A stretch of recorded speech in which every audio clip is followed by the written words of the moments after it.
नमस्कार, खबर बिहार देख रहे हैं आप और मैं हूं आपके साथ मनीषा झा।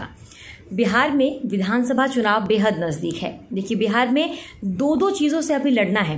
मुख्यमंत्री नीतीश कुमार को चुनाव भी लड़ना है और कोरोना महामारी में जो चुनौती मिली है उस चुनौती से भी लड़ना है, क्योंकि एक तरफ जहां लगातार आंकड़े बढ़ रहे हैं कोरोना संक्रमितों के, वहीं दूसरी तरफ चुनावी सरगर्मियां भी तेज होती जा रही हैं। तो हम बात करेंगे चुनाव की। देखिए, एक तरफ बिहार चुनाव में हम ये देख रहे हैं कि सभी पार्टियां पूरी कोशिश कर रही हैं कि इस बार चुनाव में वो बेहतर प्रदर्शन कर सके। सभी पार्टियों की यही मंशा है, सभी पार्टियों की यही कोशिश है कि वो अपनी तरफ जनता को आकर्षित कर सके और इसके लिए हर संभव प्रयास सभी पार्टियां कर रही हैं। एक पार्टी से दूसरी पार्टी में जाने का सिलसिला भी लगातार जारी है और अपनी रणनीतियों को बदलने का सिलसिला भी लगातार जारी है। लेकिन केंद्रीय स्तर पर अपने खुद की पार्टी के लोगों से जूझ रही कांग्रेस बिहार में क्या इस बार करने जा रही है खास? बिहार में कांग्रेस पार्टी ने अपने लिए क्या जमीन तलाशने के लिए कुछ नया किया है? क्या रणनीति में बदलाव किया है? या फिर कांग्रेस पार्टी कैसे खुद को बिहार चुनाव में साबित करेगी? या फिर केंद्रीय स्तर पर या कांग्रेस पार्टी के अंदरूनी जो चीजें चल रही हैं, क्या उसका असर बिहार चुनाव पर दिख रहा है? क्योंकि ये देखिए, तमाम पार्टियां जो है वो लगातार कुछ ना कुछ कोशिशें कर रही हैं। मुख्यमंत्री नीतीश कुमार योजनाएं नई लेकर आ रहे हैं, तोहफे दे रहे हैं बिहार की जनता को। दूसरी तरफ हम ये देख रहे हैं कि तेजस्वी यादव जो है वो बाढ़ प्रभावित क्षेत्रों का दौरा कर रहे हैं और ठीक इसी तरीके से अपने स्तर पर हर कोई ये प्रयास कर रहा है। लेकिन बीजेपी भी हमने देखा वो तो कई महीनों पहले से ही हमने देखा है कि वर्चुअल रैली के जरिए बिहार की जनता को संबोधित कर रही है, रिझाने की कोशिश कर रही है। लेकिन क्या आपने कांग्रेस का कोई भी एक्शन देखा है? क्या कांग्रेस की कोई ऐसी क्रिया देखी है बिहार में जिससे लगे कि कांग्रेस एक्टिव है? शायद नहीं देखी होगी। चलिए, खैर कोई नहीं। लेकिन फिर भी कांग्रेस किस स्तर पर पूरी कोशिश कर रही है कि बिहार चुनाव में वो बेहतर प्रदर्शन कर सके? कांग्रेस की क्या तैयारी है, आज उसी का हम जिक्र करते हैं। राहुल गांधी बिहार में वर्चुअल रैली करने जा रहे हैं। जी हाँ, अब तक कुछ नहीं करने वाली कांग्रेस बिहार में अपनी जमीन को तलाशने के लिए या कुछ बेहतर करने के लिए या खुद को साबित करने के लिए या फिर यही साबित करने के लिए, चलिए पार्टी में ठीक है हम मिलकर कोशिश कर रहे हैं, इन तमाम चीज़ों को ज़मीनी स्तर पर लाने के लिए कांग्रेस वर्चुअल रैली करेगी। राहुल गांधी वर्चुअल रैली करेंगे। आपको बता दें, कांग्रेस सितंबर फर्स्ट वीक में प्रचार प्रसार शुरू करेगी, यानी कि सितंबर के पहले सप्ताह से कांग्रेस प्रचार प्रसार करेगी, जिसमें कुल लगभग 100 वर्चुअल रैलीज की जाएंगी, जिसकी जानकारी कांग्रेस ने दी है। और इसमें जो वरिष्ठ नेता होंगे वो इन वर्चुअल रैलीज को संबोधित करेंगे और इसका नाम भी दिया गया है बिहार क्रांति वर्चुअल महासम्मेलन। और इस महासम्मेलन के अंतर्गत जो तमाम नेता होंगे वो रैली को संबोधित करेंगे और बिहार की जनता को समझाएंगे कि कांग्रेस कितनी महत्वपूर्ण बिहार के लिए है और इस बार कांग्रेस कैसे उनके लिए कुछ बेहतर करने जा रही है। 1 से 21 सितंबर तक ये पूरा कार्यक्रम चलेगा, जिसका नाम बिहार क्रांति वर्चुअल महासम्मेलन है। और देखिए, कौन कौन इस सम्मेलन में संबोधित करेगा ये भी बहुत महत्वपूर्ण है, यानी कि किस स्तर के कौन से नेता जनता को संबोधित करेंगे।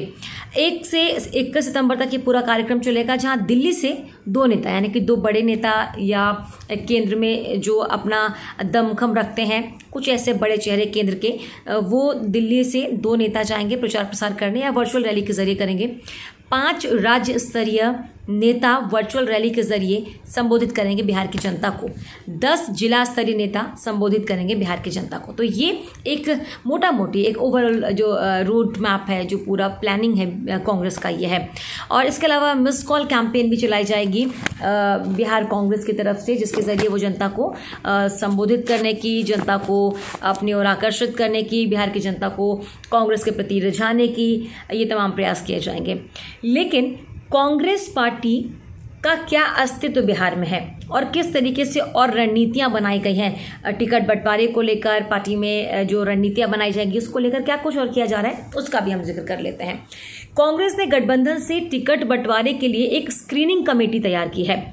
ये जो कमेटी है, महागठबंधन के साथ मिलकर कांग्रेस चुनाव लड़ सकती है, जिसके लिए क्या कुछ और अगर देखिए, अगर बिहार में कांग्रेस महागठबंधन के साथ मिलकर चुनाव लड़ती है तो कितने सीटों पर लड़ेगी, क्या कुछ उसकी रणनीति होगी, इन तमाम चीज़ों की चर्चा के लिए, उन तमाम चीज़ों को डिस्कस करने के लिए एक कमेटी गठित की गई है, जिसका नाम दिया गया स्क्रीनिंग कमेटी। महागठबंधन में सीटों के बंटवारों और टिकट बंटवारे में ये कमेटी अहम फैसला लेगी। इस कमेटी में जो बेसिकली 5 बड़े नेताओं को शामिल किया गया है, जो इसमें निर्णय लेंगे, जो इस कमेटी में अपनी महत्वपूर्ण भूमिका निभाने जा रहे हैं। इसमें सबसे पहला नाम है Avinash Pandey. Avinash Pandey all India Congress committee के महासचिव हैं, जो इस कमेटी में शामिल होंगे, जो ये तय करेगी कि कांग्रेस अगर महागठबंधन के साथ मिलकर चुनाव लड़ती है तो सीटों का बंटवारा किस तरीके से किया जाएगा, कितने सीटों पर चुनाव लड़ा जाएगा, क्या रणनीति होगी। इन तमाम चीज़ों को रोड मैप को जमीनी स्तर पर लाने के लिए कुछ ना कुछ तो करना होगा कांग्रेस को, जिसके लिए कमेटी बनाई गई। कमेटी के महत्वपूर्ण सदस्यों में से एक है अविनाश पांडे, जो ऑल इंडिया कांग्रेस कमेटी के महासचिव हैं। दूसरा महत्वपूर्ण नाम है शक्ति सिंह गोहिल। बिहार कांग्रेस के प्रभारी हैं शक्ति सिंह गोहिल, जो इस कमेटी में शामिल है। फिर नाम है मदन मोहन झा, जो बिहार कांग्रेस के अध्यक्ष हैं। बिहार कांग्रेस के अध्यक्ष मदन मोहन झा इस कमेटी में एक महत्वपूर्ण भूमिका निभाएंगे। जो डिसीजन मेकिंग होगा उसमें उनकी महत्वपूर्ण भूमिका होगी। कांग्रेस विधायक दल के नेता इसमें शामिल होंगे, जिसमें सदानंद सिंह, देवेंद्र यादव और काजी निजामुद्दीन शामिल रहेंगे, जो उस कमेटी में अपनी महत्वपूर्ण भूमिका निभाएंगे। अविनाश पांडे कमेटी के चेयरमैन भी नियुक्त किए गए हैं। तो ये देखिए कांग्रेस का क्या रोड मैप रहेगा, कांग्रेस की क्या रणनीति रहेगी और किस तरीके से जो कांग्रेस है वो बिहार के चुनावी मैदान में अपने आप को साबित करेगी। क्या उसकी रणनीति है, क्या उसका रोड मैप है, और कौन कौन से महत्वपूर्ण चेहरे हैं या कौन कौन से वो बड़े चेहरे हैं जो महत्वपूर्ण भूमिका निभाने वाले हैं बिहार विधानसभा चुनाव में कांग्रेस की तरफ से। या फिर जो गहमा गहमी कांग्रेस के भीतर हम देख रहे हैं, चाहे वो केंद्रीय नेतृत्व कौन करेगा, कौन अध्यक्ष बनेगा, पार्टी के भीतर सब सही नहीं चल रहा है। राहुल गांधी का बयान कि पार्टी के कुछ नेता ही हैं जो बीजेपी के साथ मिले हुए हैं, जिसके बाद कांग्रेस के वरिष्ठ नेताओं की नाराज़गी आती है। गुलाम नबी आज़ाद की नाराज़गी जाहिर तौर पर सामने आई है। तो इन तमाम चीज़ों को क्या जो असर है इनका वो बिहार के चुनाव में देखने को मिलेगा, और ये देखने के लिए तो हमें बिहार चुनाव का इंतज़ार करना पड़ेगा। लेकिन आप लोग खबर बिहार के साथ बने रहिए। पल पल की अपडेट तो हम आपको देते ही हैं, लेकिन अंदर खाने क्या कुछ चल रहा है और क्या संभावनाएं हैं इसका भी हम जिक्र करेंगे। इसीलिए आप खबर बिहार देखते रहिए, तमाम अपडेट मैं आप तक पहुंचाती रहूँगी।